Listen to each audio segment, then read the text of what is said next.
Елес. Қолымда қалам, алдымда қағаз. Ел ұйқыда мен ояу отырмын. Екіні, үшті соқты, әлі отырмын. Переброскіге ұшыраған жолдасшылап ойын байыз таппайды. Бірден бірге көшеді.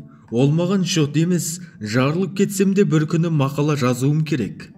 Аймақтық жастар комитеті 2 күннің ішінде жазып тапсыруға мойныма бір мақаланы артқан. Басым сынып барады. Сынбай қайтсын. Маскелеңнің шелпегін жеймін деп, бір жолдастың үйінде отырып қалып, боз жорғаны айдан қырап жібергенмін. Қаламымды шықырлатып, қайта-қайта маламын. Келмейді. Жер ошаққа аяғын тығып алатын боташа қаламымды сілке түсемін. Әлі түк жоқ. Ерсілі-қарсылы уқалап, жын соққан торғай бастандырып, шашымды да тудыраттым. О да түкке сеп болмады. Бар бітіргенім, алабота жаққан ауылша тұмсығымнан түтіні гу-гумен шығарып бықсыта беремін. Үйдің іші алай-дүлей сасық тұман, басымда тұман. Қазынаны жеп, жазаға тартылған совхоздан жаман ұнжырғым түсті. Сұрым қашты. Аза болдым. Сол кезде ойс көзіме көрінетін зат болса, саботажник. Контр деп жағасынан алғандай едім. Әттен қолыма түспеді. Үстелге шынтақтап, басымды тіреніп отырмын. Қалдым білем. Көзім болдырап, қалған тәрізді болдым. Бірдеңе қараң етті. Сөйткенші болмады. Кеудесі портфель қолтықтап, автомобиль мінген комиссардың кеудесіндей, кердеңдей басып бір жігіт сап ете түсті. Таң тамашамын. Есік ашылғандай болған жоқ еді. Бұл қайдан келіп қалды, деймін. Алдартымы қаратқан жоқ, ежелден таныс жолдасымдай. Жолдас, не жазып отырсың? Деді. Сасып қалдым. Әйтсе де сыр білдіргім келмеді. Жөпшенді кісіге өзімде бой бермейтін жігітпін. Газет журналға бір-екі сөз басылса, жазушы, ақын екенмін деп өзіне өзі ден қойып алатын омырау жігіттер аз ба? Сондай будан мен де сау кісі емеспін. Неғып бола қояйын. Сондықтан ақша мекемесінің билеушісі сияқтанып, ызбырланып, сізге не керек дедім. Әрленбе. Түн бойы түк жаза алмай отырып, қатқаныңның басына көкеймісің? Жазам ба, жазбайым ба? Онда сіздің жұмысыңыз жоқ. Менің жазуымды тергейтін сіз емес, журналшылар, деп сырт бердім. Одан жаман әкірең деді. Танымасың танытармын. Одан да шыныңды айт. Өзің қалай өкім сөйлейсің? Өзің кімсің? Партийный билетің бар ма? Деп қоған лоқыға салдым. Айылында жиған жоқ. Сықақ қылған кісіше мырс етті. Байғұс, билетіңді ұстап қоқиланғың келді ме?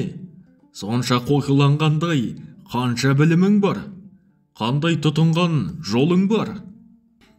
Жолым бар. Жолсыз жүрген сендерден сақтасын. Олай болса, жолыңды айтшы, тыңдайын. Менің жолым төңкеріс жолы. Төңкеріс жазушысы екенсің ғой.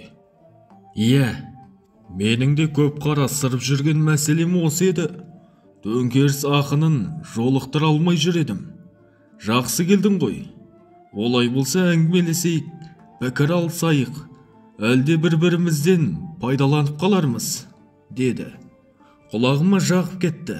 Сөзде әрі жатық, әрі жат көрінді. Магнит қуаты бардай-ақ. Сөйлеген сайын ұйытып, бойымды балқытып әкетті. Манағыдай емес, түсімді жылытып, орындық ұсындым. Отырдық. Дұрыс, мен де кісі таба алмай жүредім. Жақсы, сөйлесейік, дедім. Ол бастады. Ендеше төңкерістен бері не жазып жүрсіңдер? Әуелі маған соны айтсаң екен. Біз бе? Біз төңкерістің берген бостандығын, теңдігін жазамыз. Төңкеріс жолында құрбан болған ерлерді өлең қыламыз. Ортақшылдар жолын, кеңес үкіметін жақтаймыз. Тағы да еңбекшілерді тап күресіне шақырамыз. Әйелдер теңдігіне арнап жазамыз. Жастарды оятамыз, жұртты оқуға үндейміз. байды жуан жұдырықты түйір емес. Тағы несі болады? Ескі молдаларға, дінге, ескі әдет ғұрыптарға қарсы сөздерді жазылады. Міне, осы тәрізді. Төңкерістен бері неше жыл өтті? 6 жыл өтіп, 7-шіге аяқ басып отырмыз. Содан бері қақсап келе жатқан жарапазандарың осы ғой. Енді не жазуымыз керек? Міне, сендердің төңкерісті оқпағандықтарың. Күнде айқай, күнде даурық, желдеткен қара боран сөз мезі қылғандай болған жоқ па? Құрғақ сөзден жалықсаңдаршы. Енді бір өмірге, тұрмысқа келетін сөз жазсаңдаршы. Біздер жастар, көппіз, жұлдызбыз, арыстанбыз, батырмыз, қорықпаймыз. Жыншыт таптап кетеміз. Жанып тұрған отпыз, жалынбыз. Біз қоймаймыз, біз кенелтеміз, біз қырық қыламыз. Дей бергеннен не тамады? Мұның бәрі ет пен терінің арасындағы жел емес пе?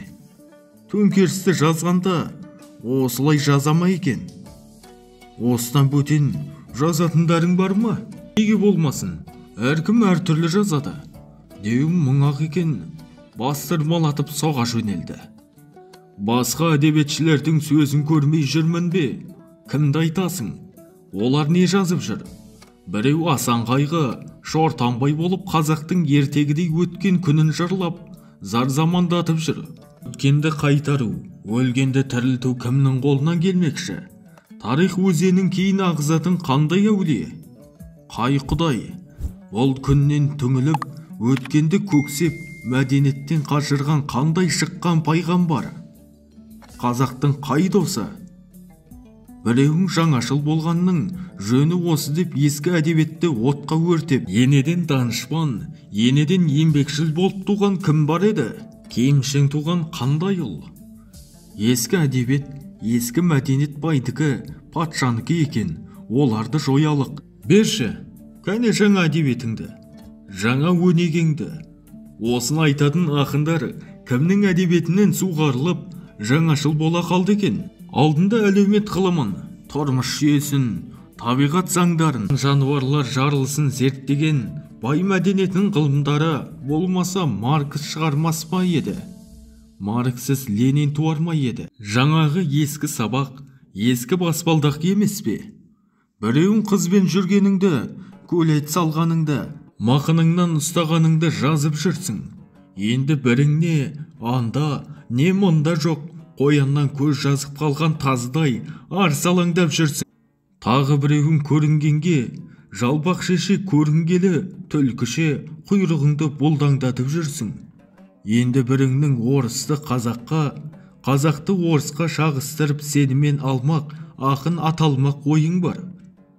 Тағы біреуің ойын жасырып, бойын жасырып, жат елдің жазушыларын аударып, талшық етудесің. Сендерде мұрат бар ма? Бақыт бар ма? Жүрек бар ма? Бүгін идеалист, ертең материалист, бүгін реалист, ертең символист, бір үстігіні футурист, тағы бірдеме ист.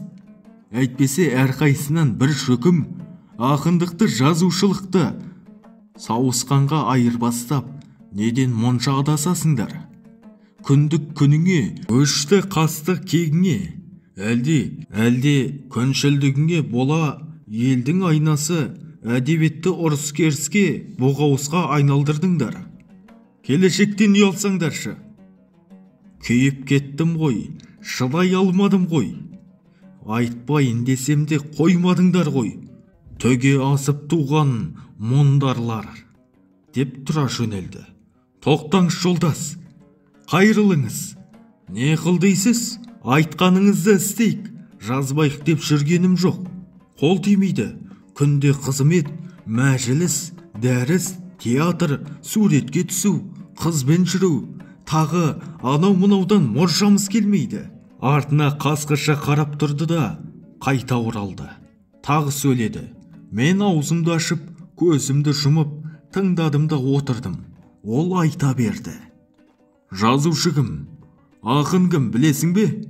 Олар заманның айнасы, елдің тұрмысын, өмірін, тілегін, арманын әдебиет айнасына түсіретін солар. Оны көрсе оны сақ, мұны көрсе мұны сақ болып қазаққа ұғымсыз не болса соған еліктемей шын өмірді, деректі өмірді неге жазбайсыңдар? Төңкерістен бері қазақ елінің басынан қандай күндер өтпеді? Қазақ даласын көмірдей басып ақтар өтті. Қазақ даласындағы соғыс майданы ашылды. Мұның бәрі қандай із қалдырды? Осыларды қайсың жазасың? Кеңес үкіметі орнады. Разберске продналог, көлік, адам салығы түсті.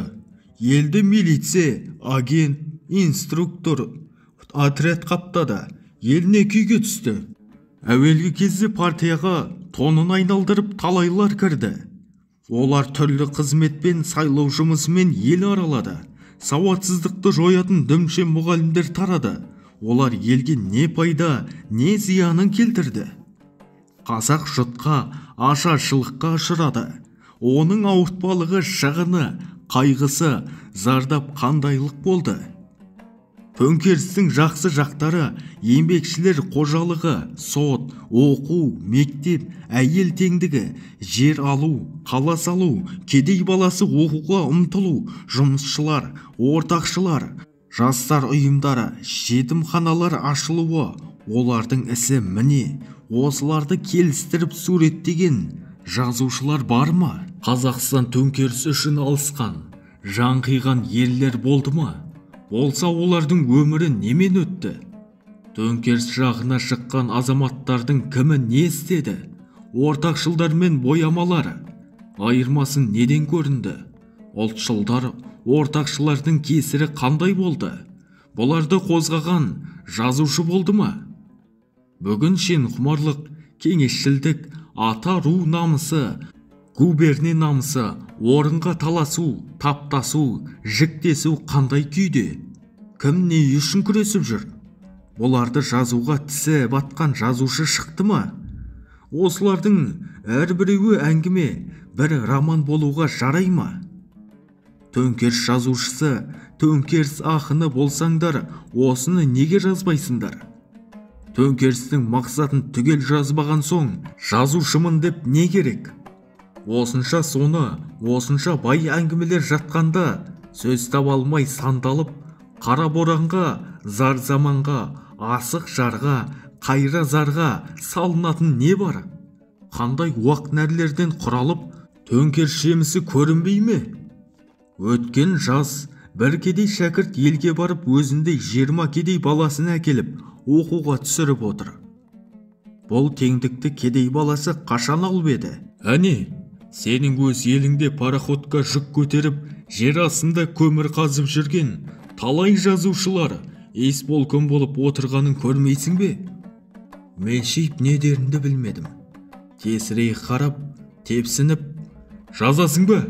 Деп алтатарын суырып алды. Шамам келмейді ғой, жолдас. Ендеше жазғаныңды қоясың ба? Деп ақырып мылтығын кезеніп кеудеме тақады. Қояйын, дедім. Басып жібереме деп бойым шіміргіп, селк етіп көзімді жұмып қалдым. Бітегенеден соң көзімді ашсам, түк жоқ. Баяғы үстелім басында шынтақтап отыр екенмін. Авторы Жүсіпбек Аймауытов. Оқыған Қуаныш Толбекұлы.